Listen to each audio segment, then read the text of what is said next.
তো হ্যালো বন্ধুরা, আজকে আপনাদের সাথে এক্সপ্লেইন করতে যাচ্ছি আরফিন শুভ অভিনীত নীলচক্র সিনেমাটি। প্রথমত যারা সিনেমাটি এখনো দেখোনি তাদের জন্য স্পয়লার অ্যালার্ট। এমন একটি ড্রামা থ্রিলার প্রতিশোধে ভরপুর সিনেমার সম্পূর্ণ মজা নিতে অবশ্যই আমি সবাইকে রিকমেন্ড করব থিয়েটারে গিয়ে সিনেমাটি দেখার জন্য। তাই যারা থিয়েটারে গিয়ে সিনেমাটি সম্পূর্ণ এনজয় করতে চাও তারা চাইলে এখনই ভিডিওটি স্কিপ করতে পারো। সিনেমার শুরু হয় দুজন স্কুল পড়ুয়া ছাত্রের স্কুল থেকে পালিয়ে যাওয়ার মধ্য দিয়ে। তারা দুজন বেস্ট ফ্রেন্ড, স্কুল পালিয়ে তারা একটা সাইবার ক্যাফেতে এসে বসে, তারপর বিদেশি মেয়েদের সাথে চ্যাটিং করে। এভাবে অনেকদিন ধরেই দুই বন্ধু সাইবার ক্যাফেতে এসে চ্যাটিং করত। এর মধ্যেই একদিন চ্যাটিং করতে এসে বিদেশি মেয়েটি অনলাইনে না থাকায় তারা ব্লু ফিল্ম দেখতে চায়। এবার একটা ওয়েবসাইটে গিয়ে ব্লু ফিল্ম দেখতে শুরু করলে দেখে তাদের একজনের মায়ের গোপন ভিডিও সেখানে।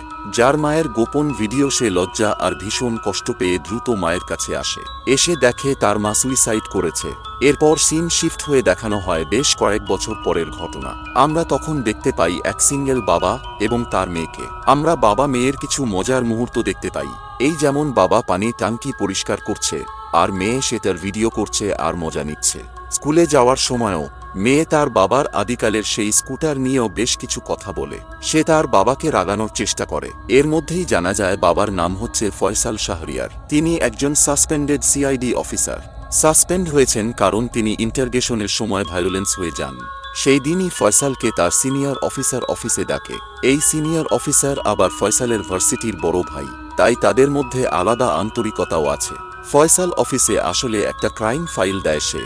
সেই ফাইল দেখে চোখ কপালে ওঠে ফয়সালের। ক্রাইম ফাইলটা হচ্ছে একটা মেয়ের সুইসাইড নিয়ে। টিভি মিডিয়ার থ্রুতে জানা যায় মেয়েটি সাইবার বুলিংয়ের শিকার হয়েছিল। এরপর মেয়েটির গোপন ভিডিও ভাইরাল হলে পরের দিনেই সুইসাইড করে। সে মেয়েটির নাম হচ্ছে সুবর্ণা। ফয়সাল কেস ফাইলটা পেয়ে দ্রুত চলে আসে ক্রাইম সিনে। সুবর্ণার বাবার থ্রুতে জানতে পারে সুবর্ণার যে বয়ফ্রেন্ড ছিল সেই এই গোপন ভিডিওটা ভাইরাল করে দিয়েছে।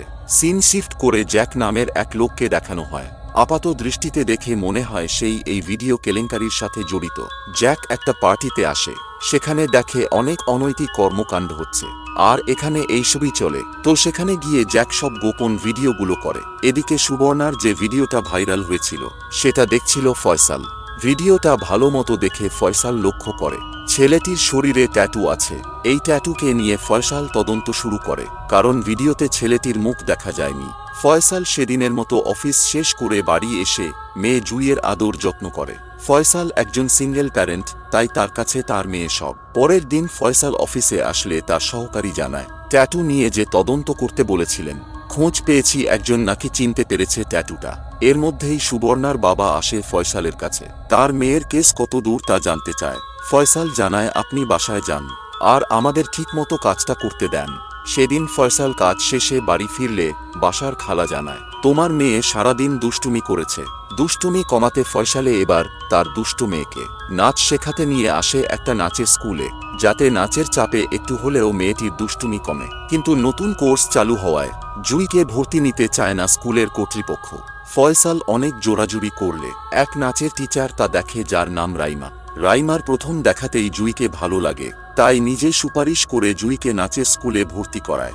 ভর্তি করানোয় রাইমাকে ধন্যবাদ দেয় ফয়সাল। সিন শিফট হয়ে দেখানো হয় রাইমার ছোট বোন রাইসাকে, যে সারাদিন টিকটক নিয়ে পড়ে থাকে। সেখানে বিভিন্ন অঙ্গভঙ্গিতে নেচে রিলস বানাস এবং ভাইরাল হতে চায়। এর মধ্যে একদিন তার পরিচয় হয় টিকটক সুপারস্টার রিমনের সাথে। নিজেকে ভাইরাল করতে রাইসা প্রেম করেন রিমনের সাথে। দুজন শুরু করেন ডুয়েল ভিডিও, যেগুলো দ্রুত ভাইরাল হতে থাকে। এর মধ্যেই ভিকটিম সুবর্ণার বাবা টিভি চ্যানেলের লাইভে এসে পুলিশকে বিভিন্ন কুরুচিপূর্ণ কথা বলেন, কারণ তার মেয়ের কেসের এখনও কোনো সমাধান সে পায়নি। তাই মেয়ের বয়ফ্রেন্ডের ছবি নিয়ে এসে বলেন এটাকে ধরেন, তাহলেই তো সব পাবেন। সেই আমার মেয়ের ভিডিও ইন্টারনেটে ছেড়ে দিয়েছে। এর মধ্যেই সুবর্ণার বয়ফ্রেন্ডের খোঁজ পায় পুলিশ, তাই তাকে ধরতে একটা পোর্টে যায়। সেখানে লুকিয়ে আছে সে, কিন্তু গিয়ে দেখে সুবর্ণার বয়ফ্রেন্ডের মৃতদেহ পড়ে আছে সেখানে। পাশে রক্তমাখা একটা ইট দেখতে পায় ফয়সাল। সেই ইট স্বাভাবিক ইটের চেয়ে আকার আকৃতিতে বড়, তাই এভিডেন্স হিসেবে সেটাই রেখে দেয়। অফিসে এসে সেই এলাকার সিসিটিভি ফুটেজ চেক করেন ফয়সাল। সেখানে দেখে সুবর্ণার বাবাকে। অন্য সহকর্মীরা তখন জানায় সুবর্ণার বাবাই হয়তো বয়ফ্রেন্ডকে মেরেছে। তবে ফয়সাল বলেন না, হয়তো কোনো কাজে সেই এলাকায় গিয়েছিল। ফয়সাল সেদিন মেয়ে জুইকে নাচের স্কুল থেকে নিয়ে আসতে দেরি করে ফেলে, তাই জুই বাবার উপর রাগ করে বসে। তখন রাইমা ফয়সালকে জিজ্ঞেস করে, জুইকে আমি বাড়ি পৌঁছে দেই? ফয়সাল জানায়, আমি আমার মেয়েকে দিন শেষে সময় দিতে পছন্দ করি, সময়ও পাই খুব কম, তাই আমার মেয়েকে আমি নিয়ে যাব। পরের দিন অফিসে আসলে ফয়সালের কাছে একই প্যাটার্নের উপর আরও একটা কেস ফাইল আসে। এবার ফতুল্লার এক স্কুল শিক্ষিকার ভিডিও ভাইরাল হলে 3 ঘন্টার মাথায় শিক্ষিকা সুইসাইড করে। ফয়সাল সবকিছু ঘাটাঘাটি করে সিনিয়র অফিসারকে জানায়। 2 বছরে 16টা ভিডিও ভাইরাল হয়েছে, এর মধ্যে 5 জন সুইসাইড করেছে। এখানে একটা ইন্টারেস্টিং ব্যাপার হচ্ছে, সবার ভিডিও একই ওয়েবসাইটে আপলোড দেওয়া হয়, কোনো ছেলের মুখ দেখা যায়নি ভিডিওগুলোতে। এসব বলার পর ফয়সাল জানায়, এখানে নিশ্চয়ই কোনো কিন্তু আছে, কেউ এসবের পেছনে বিশাল বড় চক্র চালাচ্ছে। আবার এমনটাও হতে পারে ভিকটিমদের ভিডিও দেখিয়ে ব্ল্যাকমেইল করা হচ্ছে। এসব বলার পর ফয়সালের মাথায় প্যাঁচ লাগে, সুবর্ণার বয়ফ্রেন্ডকে কে মারল, সেই ব্যাপারে সিনিয়র সবকিছু দ্রুত বের করার নির্দেশ দেয়। ফয়সালের সেদিন কাজের চাপে আবারও ফয়সাল তার মেয়েকে নিতে আসতে পারে না, তাই রাইমা জুইকে বাসায় নিয়ে আসে। এতে রাইমার প্রতি খুশি হয় ফয়সাল। সৌজন্য হিসেবে নিজের স্কুটিতে আবার রাইমাকে বাসায় নামিয়ে দিতে যায় সে। মাঝপথে আবার সেই পুরনো স্কুটার নষ্ট হয়ে যায়। এখান থেকেই যেন তাদের প্রেম শুরু হয়। সেই রাতেই যার সাথে স্কুল শিক্ষিকার অন্তরঙ্গ ভিডিও ভাইরাল হয়েছিল, সেও মার্ডার হয়। পরের দিন সকালে ফয়সাল তার টিম নিয়ে মার্ডার লোকেশনে যায়। গিয়ে দেখে মার্ডার ওয়েপন কিনা আবারও একটা ইট। এই একই রকম ইট দিয়ে এর আগে সুবর্ণার বয়ফ্রেন্ডকেও মারা হয়েছিল। ব্যাপারটা তাই ফয়সালকে বেশ ভাবায়। ওইদিকে টিকটক সুপারস্টার রিমন এবং রাইসার মধ্যে সম্পর্ক ঘনিষ্ঠ হয়। তখন রিমন রাইসার সাথে ফিজিক্যালি অ্যাটাচ হতে চায়, তবে রাইসা রাজি হয় না এবং তাকে বাধা দেয়। সেই সময় রাইসার অন্য এক ভাইরাল ভিডিও আরও একজন দেখে। তাহলে কি নেক্সট টার্গেট রাইসা? ওইদিকে ফয়সাল দ্বিতীয় ভিকটিমের সাসপেক্টের মার্ডার লোকেশনে আবারও সুবর্ণার বাবাকে দেখে, তাই এবার সন্দেহের তীর তার দিকেই যায়। পরের দিন রিমন রাইসাকে নিয়ে ওই জ্যাক নামের লোকের কাছে যায়। মূলত রিমন রাইসাকে নায়িকা বানানোর আশ্বাস দিয়ে জ্যাকের কাছে নিয়ে আসে। তাই জ্যাক প্রথমে রাইসাকে দেখে প্রশংসা করে, জানাই তুমি তো এখন নেট দুনিয়ায় ভাইরাল, তোমাকে আর নায়িকা হওয়া থেকে কেউ আটকাতে পারবে না। এবার জ্যাক বলেন, আমার ভিআইপিদের নিয়ে একটা পার্টি আছে, সেই পার্টির গেস্টদেরকে তুমি বিনোদন দেবে, তার বদলে পাবে অনেক টাকা। কিন্তু রাইসা সেই পার্টিতে যেতে রাজি হয় না। জ্যাক তখন রাইসাকে একটা গোপন ভিডিও দেখায়, যেটা কিনা রাইসারই গোপন ভিডিও। ওই যে রাতে যেটা একজন দেখছিল সেটা জ্যাকই ছিল। রাইসা রাজি না হওয়ায় জ্যাক ওই ভিডিও নেটে ছড়িয়ে দেওয়ার ভয় দেখায় এবং শেষমেশ সে ছেড়েও দেয়। খুব দ্রুত ভিডিওটা ভাইরাল হলে রাইমার কাছেও সেটা চলে আসে। তাই রাইমা দ্রুত বাড়িতে যায়, গিয়ে দেখে তার বোন রাইসার সুইসাইড অ্যাটেম্প্ট নিতে যাচ্ছে। এই যাত্রায় রাইমা তার বোন রাইসাকে বাঁচায়। বোনের ঘটনাটা রাইমা দ্রুত ফয়সালকে জানালে ফয়সাল জানায় ভিডিও সব জায়গা থেকে সরিয়ে নেওয়া হয়েছে, কিন্তু রিমনকে কোথাও পাওয়া যাচ্ছে না। অনেক জায়গায় খোঁজাখুঁজির পর একসময় রিমনকে ধরে ফেলে ফয়সালের দল।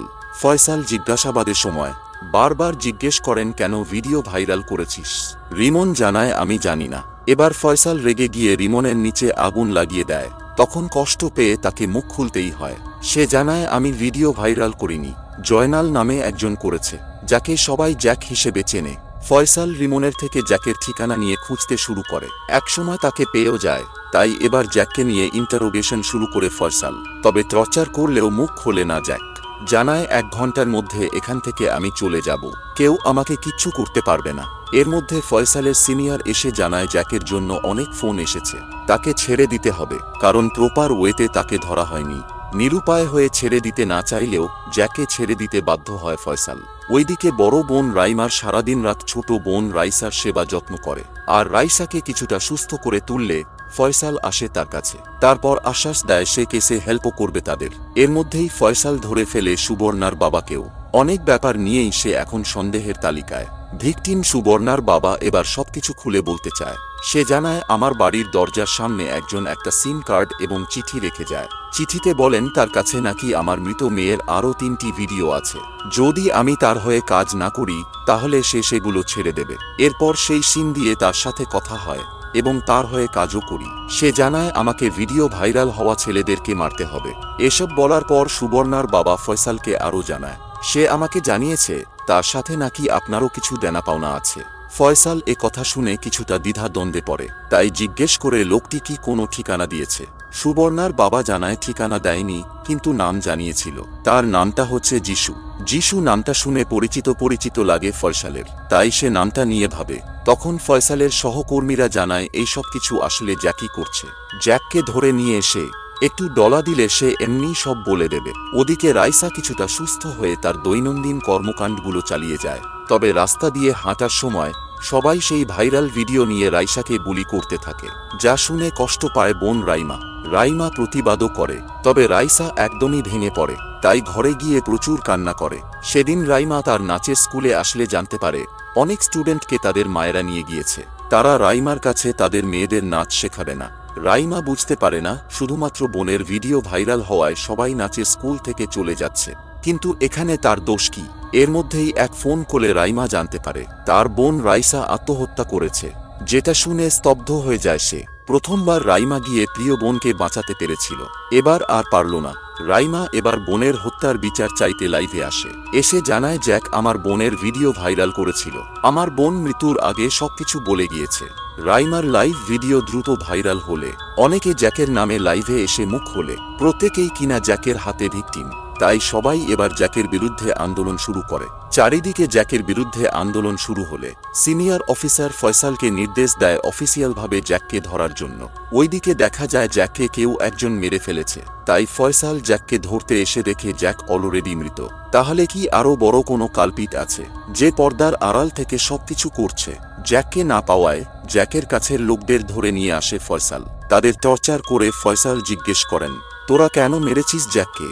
তারা জানায় আমরা জ্যাককে মারিনি। ফয়সাল সবগুলো ক্লু একত্রিত করে মিলাতে গেলে দেখে লাস্ট 2 বছরে 6 জন মার্ডার হয়েছে, তাও আবার সেই ইটের আঘাতে। যারা মার্ডার হয়েছে প্রত্যেকেই বিভিন্ন মেয়েদের ভাইরাল ভিডিওর সাথে জড়িত।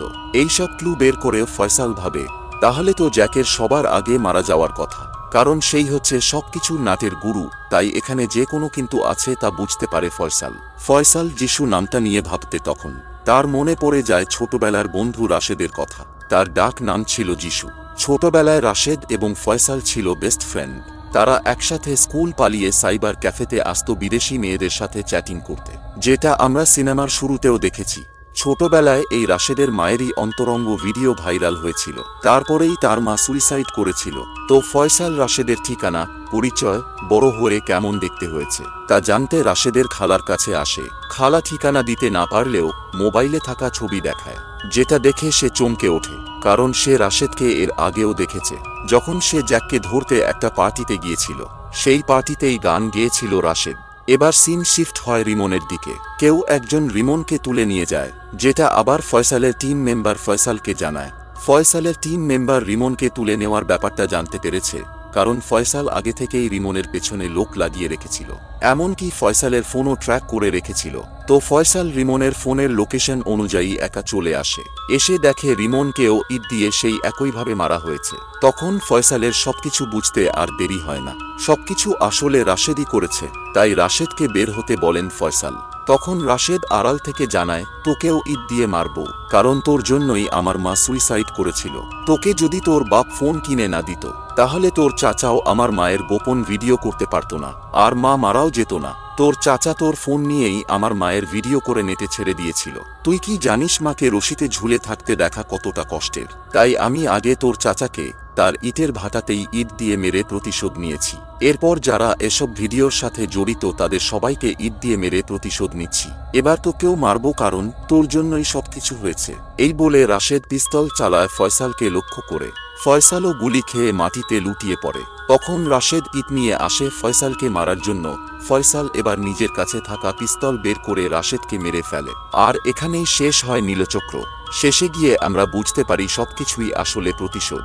ছোটবেলায় রাশেদ যে আঘাত পেয়েছে সেটা তাকে একদম সাইকো বানিয়ে ফেলেছে, তাই সবাইকে মেরে সে তার ছোটবেলার ট্রমাকে কাটায়। নীলচক্র সিনেমায় আসলে দেখিয়ে দেওয়া হয়েছে সোশ্যাল প্ল্যাটফর্মের ভয়াবহতা। আমরা এই যে টিকটক ভাইরাল হওয়ার জন্য কত কিছু করি, কিন্তু এইটা যে একদিন আমাদের জন্য বিপদের কারণ হতে পারে সেটাই দেখানো হয়েছে সিনেমাটিতে। তো আজকে এ পর্যন্তই বন্ধুরা। এমন আরও ইন্টারেস্টিং সব সিনেমার বাংলা এক্সপ্লেইন দেখতে এসএস এক্সপ্লেইনের সাথেই থাকুন। ভালো থাকুন। আল্লাহ হাফেজ।